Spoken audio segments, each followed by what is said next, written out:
Bueno, entonces estamos guardando la sesión a partir de este momento. Decía que vamos a ocuparnos el día de hoy del método de distribución de momentos para pórticos. Los pórticos pueden traer desplazamiento lateral o no traer desplazamiento lateral. En el caso en el que sí existe desplazamiento lateral, recuerden en el método pendiente de flexión, el problema era que faltaba una ecuación y había que acudir a algún otro procedimiento fuera del método como tal para encontrar las ecuaciones que faltaban. En este caso, en el método de Cross, la situación es similar. Cuando hay ladeo o desplazamiento lateral, se necesita seguir un procedimiento adicional que va a terminar siendo el utilizar dos tablas de Cross a falta de una. ¿De acuerdo? Pero vamos a empezar por el caso más sencillo, aquel en el que no hay desplazamiento lateral. En la terminología en inglés a esto se llama, ya hemos visto, pórticos no sideway, es decir, no desplazamiento lateral.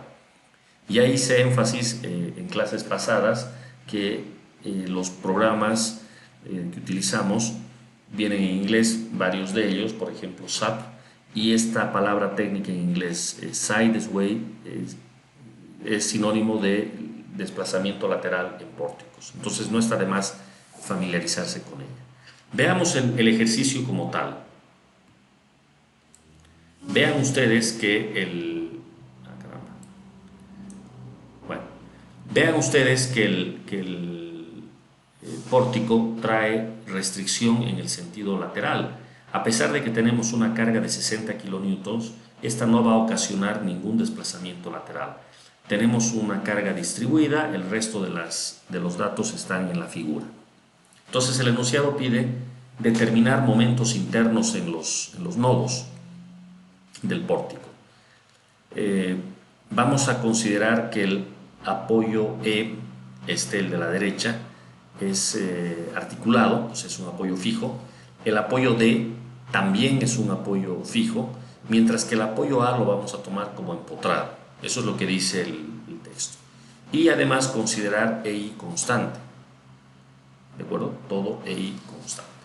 Bueno, ¿qué es lo que hay que hacer? Aquí tenemos la tabla de Cross directamente, pero seguro que antes de la tabla vienen los cálculos previos. Habrá que calcular las rigideces de cada una de las barras. Fíjense de la barra AB con la fórmula 4EI sobre L, la BC 4EI sobre L también. A ver, revisemos AB y BC dónde están. AB es la columna de 5 metros y BC es la viga de 6 metros. Ambas se calculan con la ecuación 4EI sobre L como se está viendo en la pantalla.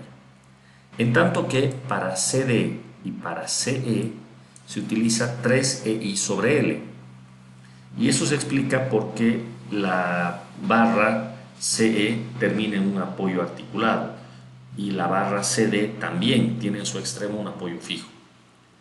Entonces vamos a utilizar el método en su versión modificada para cuando los extremos son articulados. Entonces 3EI sobre L, no olvidarse por favor de este cambio en la rigidez.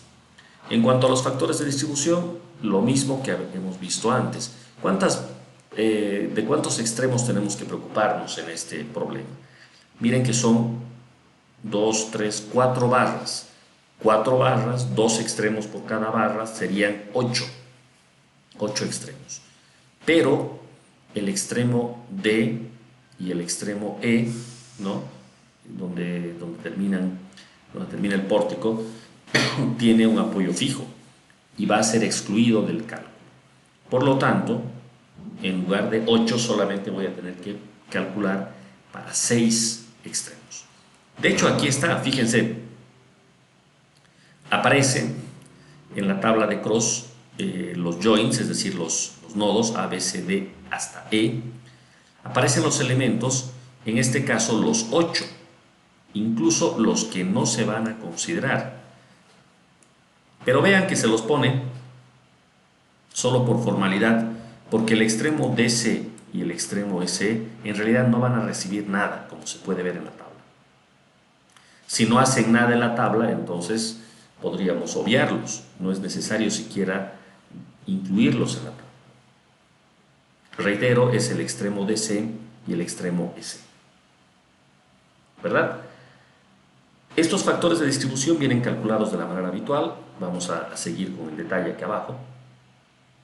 Entonces teníamos factor de distribución para AB 0. AB es el empotramiento. 0. En el caso del nodo B tenemos dos elementos, la columna y la viga. Tienen el mismo EI, pero tienen distinta longitud. La columna es entre 5 y la viga entre 6, me refiero a sus rigideces, aquí está, entre 5 y aquí entre 6. Eso hace que los factores de distribución sean distintos. ¿Cuál es más rígido? Pues la columna. Por eso es que el BA, cuando entramos a la fórmula habitual, tiene un coeficiente más alto de distribución y el BC es más chico. ¿De acuerdo? Ahí están los dos. Y se procede de igual manera para el C, con CB y CD. C está acá. Fíjense que el nodo C, como se trata de un pórtico, recibe tres elementos: la viga de la izquierda, la viga de la derecha y la columna. Ahí está el CD, CB y CE. La forma de calcular, bueno, quiero marcar estos tres simplemente, no me deja, pero estos tres de la manera habitual, aquí están. Por ejemplo, CB, la rigidez de la barra CB entra a la rigidez total, es decir, la suma de las tres rigideces. Luego cambio a la rigidez de CD y luego cambio a la rigidez de CE, o como aquí indica el libro, uno menos los otros dos factores. Para 3 decimales de precisión, ahí están los resultados. Finalmente, en DC y en S. DC y S son los extremos, el apoyo fijo en D y el apoyo fijo en E. Esto es mera formalidad, ponerle el 1, porque la verdad es que no voy a usar para nada. La idea en esta distribución es que nada, ningún momento, caiga a la columna DC ni a la S. Y como no va a caer nada a estas, da igual que las coloque o no en la tabla. Si no las colocaba, el resultado seguía siendo el mismo. ¿De acuerdo? Entonces empezamos con la distribución. Para eso requerimos los momentos de partida, que en este ejercicio son estos dos de 135. BC y CB. ¿Dónde están estos? Pues en la viga. BC a la izquierda y CB a la derecha, WL cuadrado sobre 12, tratándose de una carga uniforme. Aquí está el WL cuadrado sobre 12, dando 135 negativo a la izquierda y lo mismo pero positivo a la derecha. ¿De acuerdo? Entonces con esto pasamos a la tabla de Cross. Y ahora, como había ya anticipado en las clases anteriores, les voy a pedir ir utilizando la planilla. Fíjense que cuando uno mira la tabla, pues ni siquiera se logra notar la diferencia de si es un pórtico o es una viga. Luce exactamente igual. No hay básicamente diferencia. Acá estamos viendo en el ejemplo del libro que el momento de partida es 135 y el último momento lo ha dejado en 0,1. 0,1 dividido entre 135 es un número muy pequeño. Estamos hablando del orden de la milésima. Así es que el error es sumamente pequeño por no continuar haciendo las iteraciones. ¿De acuerdo? Entonces ahora todos sacamos las tablas, por favor, y vamos a verificar estos resultados que tenemos acá. ¿De acuerdo? Vamos trabajando, por favor. En este caso, repito, un ejercicio que ya tiene la solución. Lo único que hay que hacer es adaptar la tabla que ustedes tienen a la mano y hacer este cálculo. Si alguien no tiene todavía su planilla, pues puede hacerlo a mano, ¿no? Pero en todo caso la idea de esta clase era ya testear sus respectivas planillas. ¿De acuerdo? ¿Todo el mundo entiende lo que estamos haciendo? Ok. A ver, vamos adelante, por favor.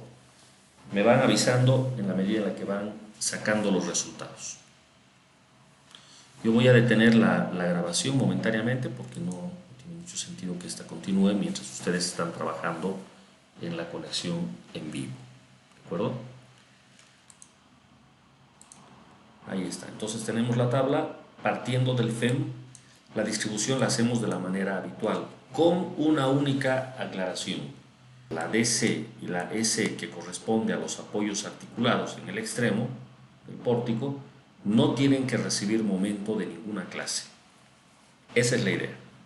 No tienen que recibir momento de ninguna clase. Entonces, ¿qué es lo que puede pasar? Yo veo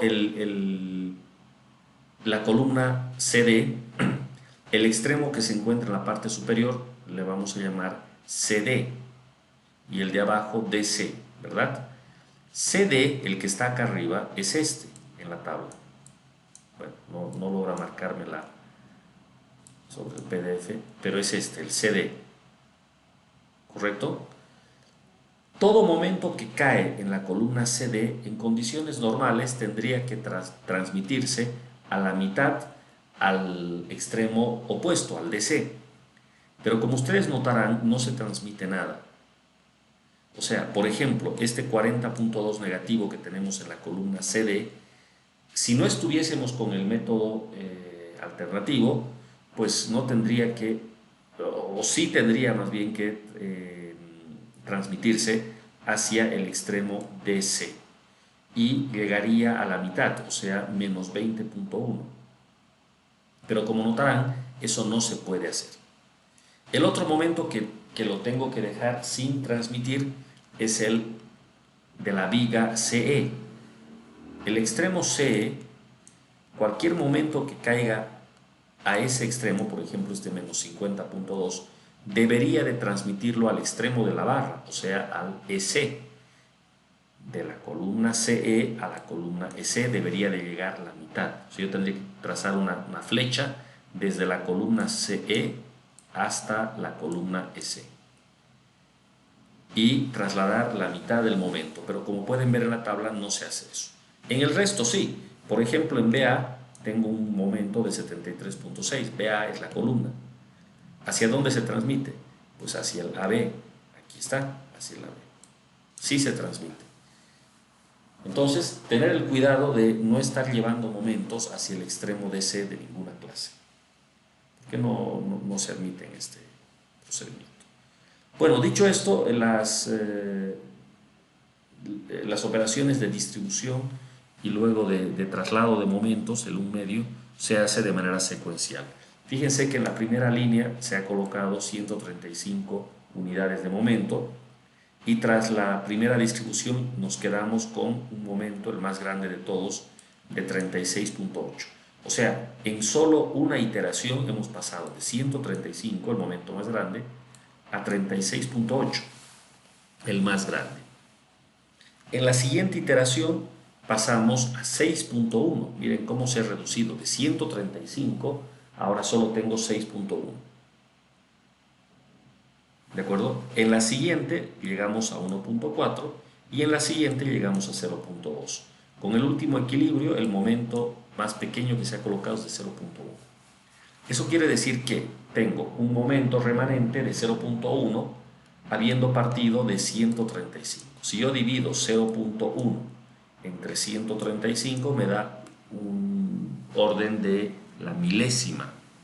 Eso significa que el error que estoy cometiendo porcentual es de una milésima. Es un error por demás admisible en un cálculo como estos.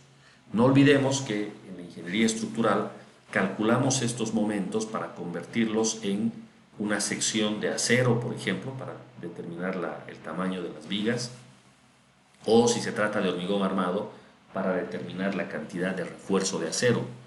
Y hay muy poca diferencia si el momento es, por ejemplo, 89.1 o es 89.11 o es 89.09, y eso que ahí estoy dando errores a la centésima, mientras que aquí estoy hablando de imprecisión a la milésima.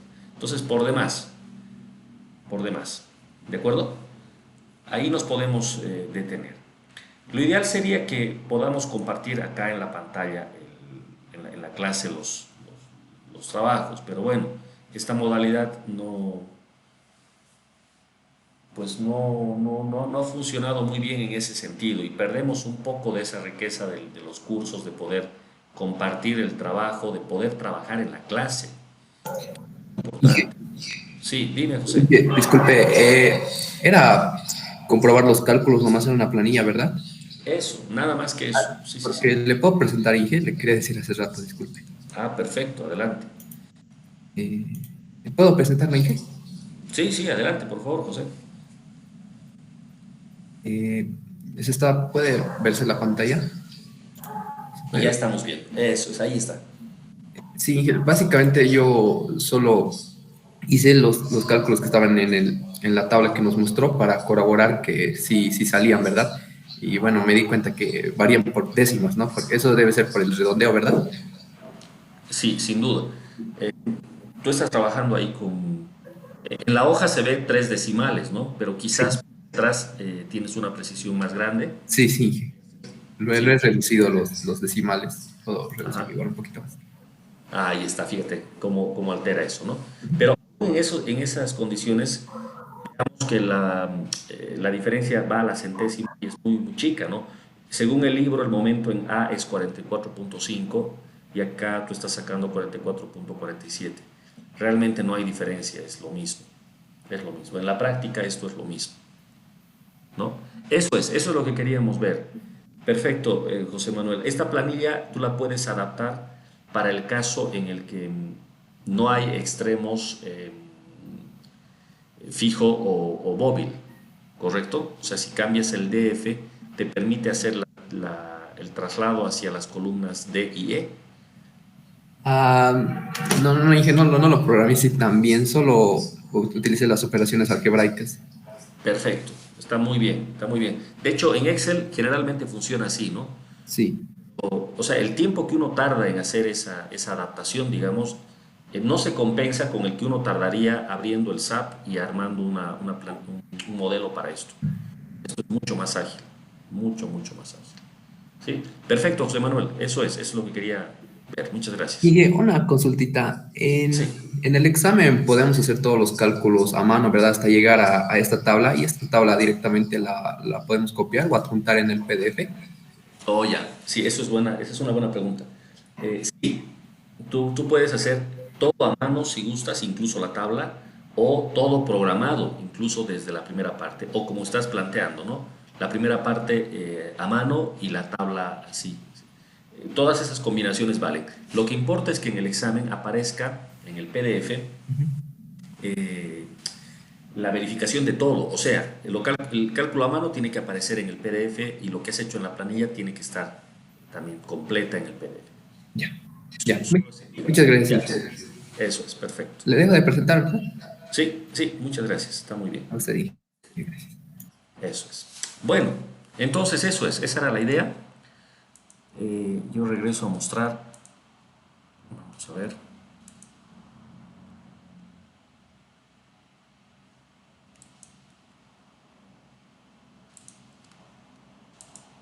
ahí está.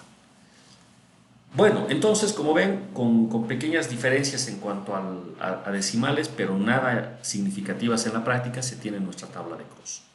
Esta, como de costumbre, nos da los momentos en los extremos de las barras únicamente.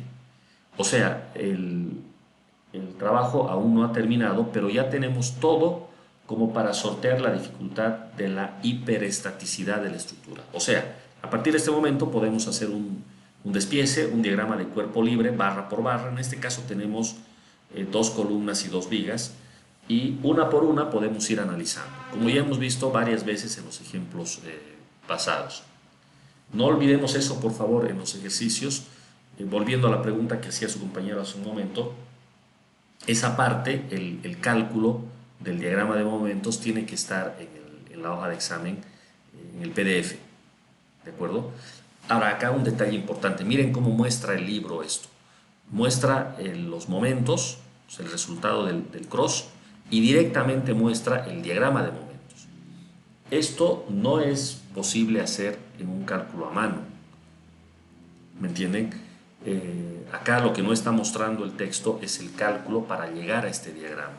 Por favor, en el examen ustedes tienen que colocar el cálculo para llegar a este diagrama. ¿Qué es ese cálculo? Reitero, el diagrama de cuerpo libre barra por barra. Esa es la justificación del diagrama. Por favor, no me hagan aparecer directamente el diagrama. ¿De acuerdo? Vamos a tener un examen de SAP en el cual lo único que hay que hacer es manejar el programa. Pero el examen de Cross no es un examen de SAP. ¿Me dejo entender? Entonces no puede aparecer directamente el resultado, el diagrama de momentos. No, tiene que estar calculado paso a paso, barra por barra. Por ejemplo, aquí la justificación de este momento de 101 kilonewtons metro. Esto no es algo que a golpe de vista uno pueda sacar, ¿se dan cuenta? Este momento positivo de 101 kilonewtons metro se ha obtenido del diagrama de cuerpo libre de la viga. ¿De acuerdo? Acá, por ejemplo, está faltando la ubicación de ese momento. Fíjense que el momento negativo a la izquierda ha dado 89,1 y a la derecha ha dado 115, los dos negativos. Eso significa que esta parábola no es simétrica y por lo tanto el momento positivo no está justo a la mitad. Entonces están faltando algunos detalles, pero sirve para poder analizar el comportamiento de la estructura. Vean que en las columnas se generan estos diagramas lineales. Vean que la estructura estaba cargada, el pórtico estaba solicitado lateralmente. No tiene ladeo, pero sí tiene una carga lateral. Y eso se aprecia en el diagrama de las columnas. Vean cómo queda la columna con este diagrama lineal y eso es debido a la carga lateral. Asimismo, el empotramiento en el lado izquierdo es evidente. Tenemos un momento aquí de 44,5, que por cierto el 44,5 ya lo teníamos en la tabla de Cross, aquí abajo. Bueno, ¿dónde está? Acá, ¿no? Entonces estos momentos en los extremos, en los apoyos del pórtico, ya directamente aparecen en el diagrama, pero los otros todavía hay que terminar de calcularlos, todos los interiores. En el otro apoyo, en el lado derecho, el apoyo era móvil, o más bien fijo, y por lo tanto el momento valía 0 y la figura es así como se está viendo, el lineal. ¿De acuerdo? Del lado derecho, donde está restringido, al no haber cargas en la viga CE, el diagrama es simplemente el que se está mostrando. Termina en 0 y parte de un momento que no es 0. Además, otro detalle interesante, fíjense que tiene que haber una suma de momentos igualado a 0 en los nodos. Como estamos hablando de pórticos, es frecuente que en un pórtico tengamos más de una viga y más de una columna llegando a un nodo. Por ejemplo, este nodo, donde estoy pasando el puntero, que en el ejercicio se llamó nodo C, trae 2 vigas y una columna. La suma de momentos de las 3 barras que llegan al nodo C tiene que dar 0. Y eso se puede verificar en el diagrama de momentos. Tenemos sobre la viga 115, este es un momento negativo en la viga, 115. 64, un momento en la columna, y no cierra, esto no da sumado 0, pero el que está faltando es el 51,2 que tenemos en el otro lado, en la otra viga. ¿De acuerdo? En realidad, me parece que lo dije al revés. El 51,2 corresponde a la columna y el 64,1 a la viga. Pero lo importante es de que al sumar 64,1 más 51,2, eso tiene que ser equivalente al 115. Vean que al hacer la suma, así como está, no cierra, no cierra exactamente, hay un error a la décima, pero no importa, se puede aceptar eso, se puede aceptar esta pequeña imprecisión, ¿no? Si colocamos más decimales, esto va a cerrar perfectamente, sin lugar a dudas, la suma va a dar 0. Ahora, habíamos dicho de inicio que el método de Cross sigue un camino similar al de pendiente de flexión. O sea, en realidad no es que sigue un camino similar, persigue el mismo resultado, los momentos en los extremos de las barras, con la diferencia de que el método pendiente de flexión, al plantear las ecuaciones exactas y resolverlas de forma exacta, obtiene el resultado exacto, mientras que Cross no. Cross trae siempre un pequeño error, pero repito, ese error es controlable, yo lo puedo manejar durante el cálculo y además me puedo detener ya a partir del momento en el que el error deja de ser importante. ¿De acuerdo? Bueno, no hay más que decir en cuanto a los pórticos. La verdad es de que mientras sea sin ladeo, el pórtico se resuelve de un modo muy, pero muy sencillo. ¿De acuerdo? No sé si alguien quiere hacer alguna consulta o alguna apreciación.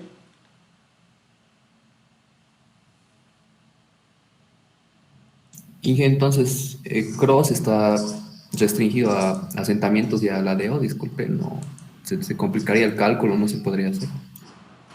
Sí, o sea, en el caso de los asentamientos, no. Se tendría que hacerle una adaptación a este cálculo que de hecho no la estamos haciendo. O sea, no asentamientos con este método. Pero lo que sí podemos analizar son los ladeos, ¿no? Los desplazamientos laterales, que es justo lo que vamos a ver ahora mismo. Porque acá he empezado por el pórtico sin ladeo, igual que en el método dependiente.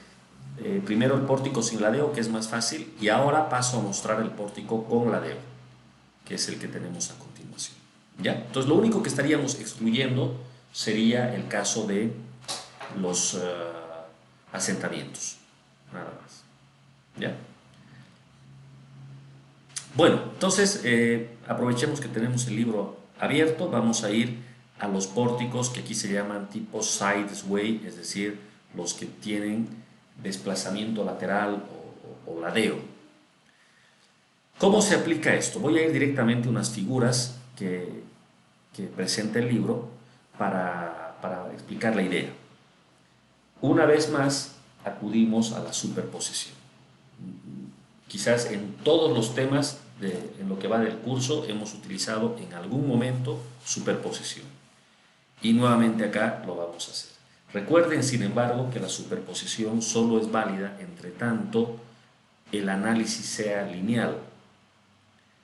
Todo el análisis estructural que ustedes han estudiado, desde isostáticas y ahora en hiperestáticas, ha sido lineal, o sea, es pura estática lineal lo que estamos estudiando.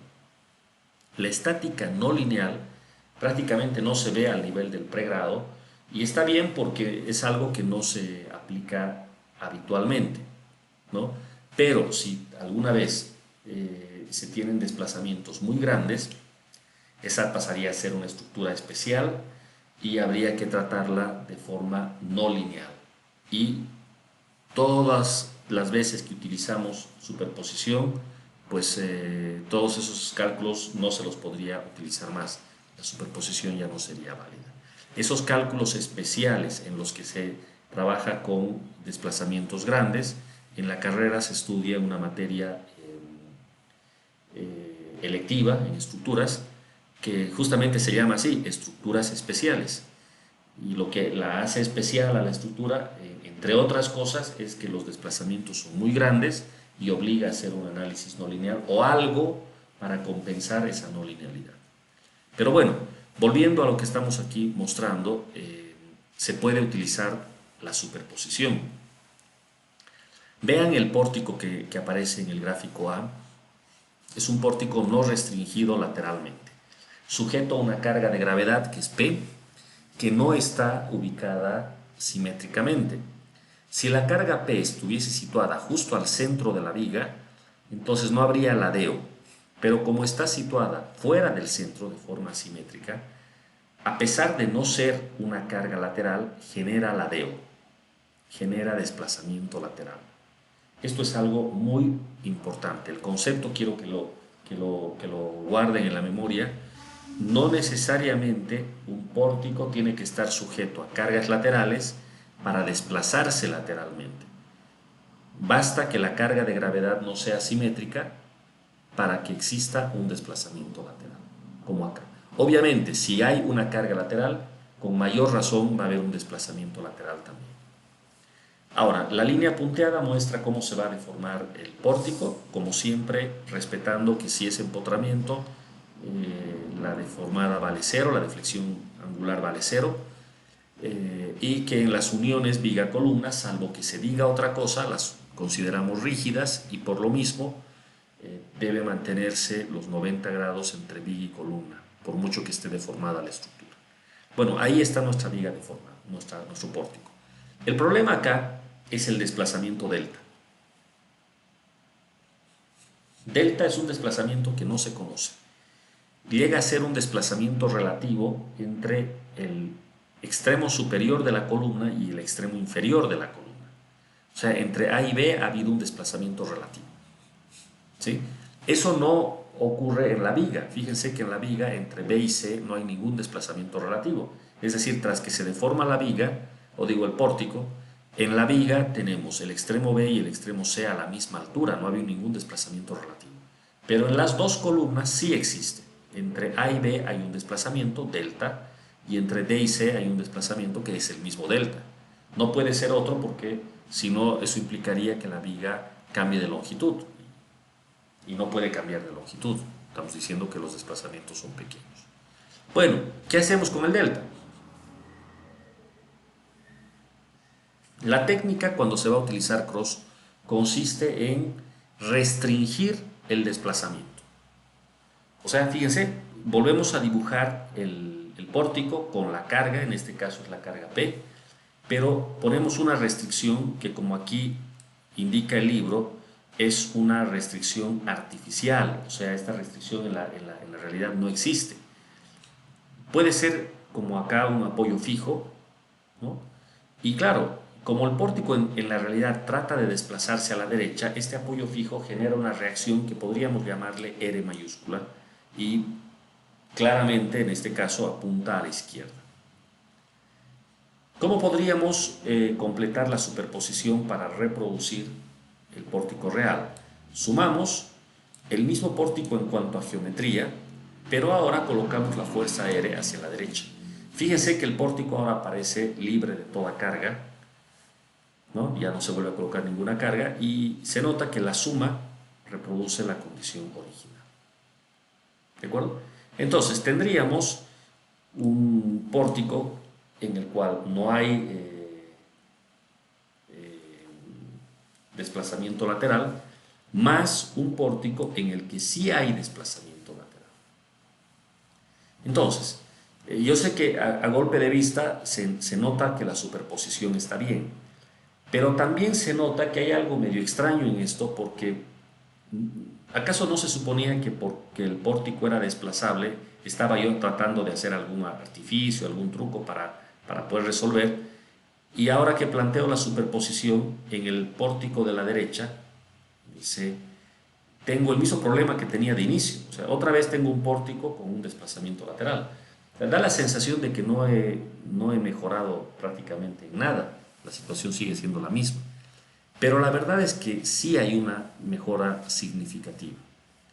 Puede que en el pórtico haya una sola carga como esta P o pueden actuar muchas otras cargas, pero lo que va a pasar en el pórtico de la derecha va a ser que todas esas cargas van a desaparecer y solo vamos a tener una, que sería esta R, y actuando siempre en el nodo en el que se puso esta restricción artificial. ¿De acuerdo? Aún así hay que ver cómo es que se va a salvar esta situación, pero al menos en principio la idea sería aplicar cross para el pórtico de la izquierda, volver a aplicar cross para el de la derecha y sumar los resultados. O sea, yo voy a tener dos tablas de cross y los voy a sumar.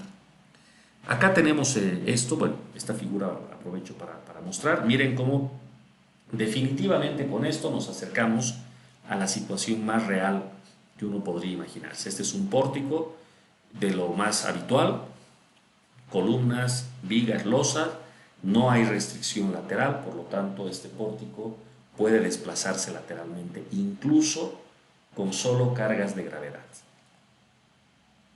¿De acuerdo? Bueno, ¿cómo se soluciona el problema? Acá el texto, antes de mostrar un ejemplo, muestra cómo se podría analizar justamente un caso como este, un pórtico de más de un nivel, y la verdad es que la idea es la misma. Fíjense aquí el pórtico, por ejemplo, con dos cargas laterales P1 y P2, sus cargas de gravedad P3 y P4 y el desplazamiento lateral. Delta 1 al nivel del primer piso y delta 2 al nivel del segundo piso. ¿Cómo hacemos la superposición? Bueno, aquí hay que trabajar por partes. ¿Cómo sería esto? Primero que nada, en el pórtico B Copio todo igual, es decir, con todas las cargas, pero restringiendo todos los desplazamientos laterales. O sea, he colocado un apoyo y otro apoyo fijo acá, y por lo tanto las reacciones R1 y R2. Si tuviésemos 3, 4, 5, 10 pisos, no importa el límite, haríamos exactamente lo mismo. Pero ahora hay que empezar a restituir la situación para llegar al pórtico real. Vean cómo se hace esto. En el pórtico C colocamos solamente la fuerza R1'. Esta es una fuerza lateral a la derecha que me va a permitir reponer la R1 que tenía hacia la izquierda. Pero miren, como tengo dos apoyos, al apoyo de arriba lo mantengo. O sea, el nodo de arriba sigue restringido y dejo que la estructura se deforme en una pequeña magnitud que es delta prima. Y R', no estoy diciendo que R' es igual a R1. ¿Por qué? Porque en realidad tengo que seguir sumando, voy a la estructura D y ahora dejo restringido el primer piso y libero el segundo. Entonces me aparece una reacción R2 segunda y R1 segunda. Fíjese que ahora sí, al sumar, todo tiene que regresar al pórtico original. Por ejemplo, acá sobre el primer piso tengo P1, que era la carga real, R1 que apunta a la izquierda, R1' que apunta a la derecha y R1 segunda que apunta a la izquierda. La suma de las R1 más R1' más R1 segunda, esas tres, ¿cuánto deberían de dar realmente sumadas?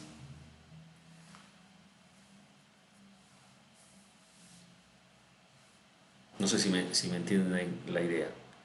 Cuando sumemos sobre el primer piso,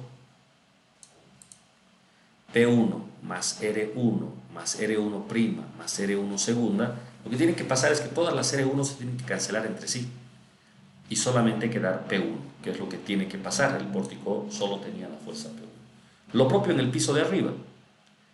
Sumo P2 más R2 más R2' más R2 segunda, y las R2 tienen que cancelarse entre sí y solo quedar P2 para reproducir el pórtico original. Es la misma idea, solo que como aquí hemos tenido que liberar un piso y dejar al otro restringido, aparecen deformaciones adicionales. No solamente son delta 1 y delta 2, sino también delta prima, esta deformación en el pórtico C, y delta segunda, esta deformación en el pórtico D. Sumando todo tiene que reproducir el caso original. No sé dónde está aquí. Miren mi ecuación. R2 igual a R2' multiplicado por un factor más R2 segunda por otro factor. Esa es la forma en la cual vamos a trabajar. El porqué de estos factores C', C segunda, prefiero no explicarlos en este que es el caso más complicado, sino más bien explicarlo en uno más sencillo. ¿De acuerdo? Entonces, esta es la idea. Ahora hay que llevar esto a la práctica. Y para eso tenemos un ejemplo acá. ¿Ya? Voy a ver si ha ingresado su compañera. Aquí está. Vamos a hacer jóvenes, vamos a hacer un alto aquí con el avance. Yo termino diciéndoles que estamos ya a las puertas de la evaluación. Solo me resta mostrar este ejemplo. Les pido que revisen el ejemplo del libro y yo voy a complementar con un ejercicio propuesto y ahí termina esta parte de cross. ¿De acuerdo? El examen está fijado para el día 29, que cae jueves. Ahora vamos a revisar, aguarden un segundito. Así es que todavía el miércoles nos vamos a encontrar para hacer la última clase y terminar con esto. ¿Ya? Les pido que se queden. Está su compañera de la acreditación, en realidad la encargada de la acreditación. Por favor, les va a dar las instrucciones acerca de qué es lo que se va a hacer ahora. Tienen que responder una encuesta. ¿De acuerdo? Aquí está la fecha. No es 29 jueves, es miércoles. El examen, pero está fijado para el día jueves de la siguiente semana. ¿ya? Jueves 30. Entonces, por favor, quédense en sala. Yo voy a tener el aula abierta todavía, pero ya conmigo terminó la clase. Inge, Sí, dígame. Inge, disculpe, el día jueves yo tengo examen de sistemas a las 11:15. ¿En qué horario va a ser nuestro examen? Disculpe. Ah, el examen vas. Ah, perdón, les estoy diciendo al revés. Les estoy diciendo al revés. El examen originalmente lo había fijado para el jueves, pero lo hemos adelantado al miércoles, porque miércoles tenemos clase a las 11:15. Ya, a ver, por hacerlo a la rápida les estoy diciendo mal. Déjenme revisar nuestra planificación, por favor. Debo estar todavía compartiendo la pantalla, ¿verdad? Déjenme revisar. Sí, aquí está el rol de exámenes. Es el miércoles, jóvenes. Eso significa que nos tenemos que encontrar para hacer una clase, terminar este ejemplo de cross que nos está faltando. Va a ser cortita la clase. Les pido que el día lunes se conecten a las 2:15. Quienes no puedan hacerlo, por favor, revisen el ejemplo del texto. Es tal cual lo que ustedes tienen que calcular. Todo se reduce a hacer dos tablas de cross y sumarlas. ¿De acuerdo? Pero mejor si se conectan a la clase del lunes a las 14:15. ¿Ya? Entonces, lo digo en limpio ahora, el examen es el miércoles en la hora de clases y en el aula 617. No es jueves, miércoles 29. ¿Ya? Creo que ahora está claro. Si hay alguna otra consulta, por favor. Todo claro, Inge. Todo claro, excelente. Entonces yo los dejo con la encargada de la acreditación, por favor, adelante. Buenas tardes. Gracias. ¿Cómo está, Inge? Buenas tardes, chicos. Como ya está explicando un poquito el Inge, y tiene una pequeña encuesta, lo estoy dejando en los mensajes de la llamada, por favor. Empiecen a llenar. Recuerden que esta encuesta es anónima, entonces pueden responderlo con mucha honestidad.